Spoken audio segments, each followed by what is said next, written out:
ഈന്തപ്പഴം ബദാം milk shake. ചേരുവകൾ: 2 പേർക്കുള്ളത്. വെള്ളത്തിൽ കുതിർത്ത് തൊലി കളഞ്ഞ ബദാം 10 എണ്ണം.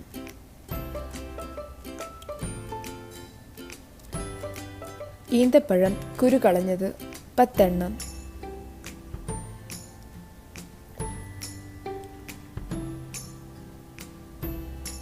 ആപ്പിൾ തൊലി കളഞ്ഞത് 1 എണ്ണം.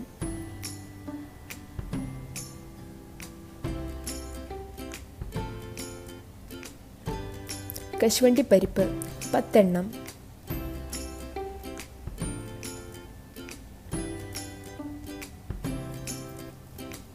അര ഗ്ലാസ് തണുത്ത വെള്ളം.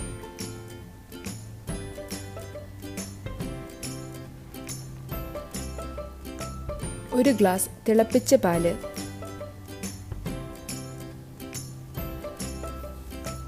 ഉണ്ടാക്കേണ്ട വിധം: ഈന്തപ്പഴവും ബദാമും അണ്ടിപ്പരിപ്പും തിളപ്പിച്ച പാലിൽ കുതിർത്ത് വയ്ക്കുക. തണുത്ത ശേഷം അര ഗ്ലാസ് തണുത്ത വെള്ളവും ചെറുതായി മുറിച്ച ആപ്പിൾ കഷ്ണങ്ങളും ചേർത്ത് മിക്സിയിൽ നന്നായി അടിച്ചെടുക്കുക. മധുരം കൂടുതൽ വേണ്ടവർക്ക് 1 സ്പൂൺ തേൻ അല്ലെങ്കിൽ പഞ്ചസാര ചേർക്കാവുന്നതാണ്.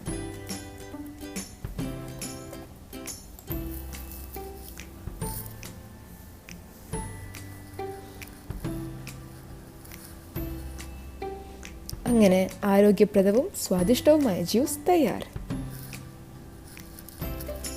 സബ്സ്ക്രൈബ് ചെയ്യാൻ മറക്കരുത്. നന്ദി, നമസ്കാരം.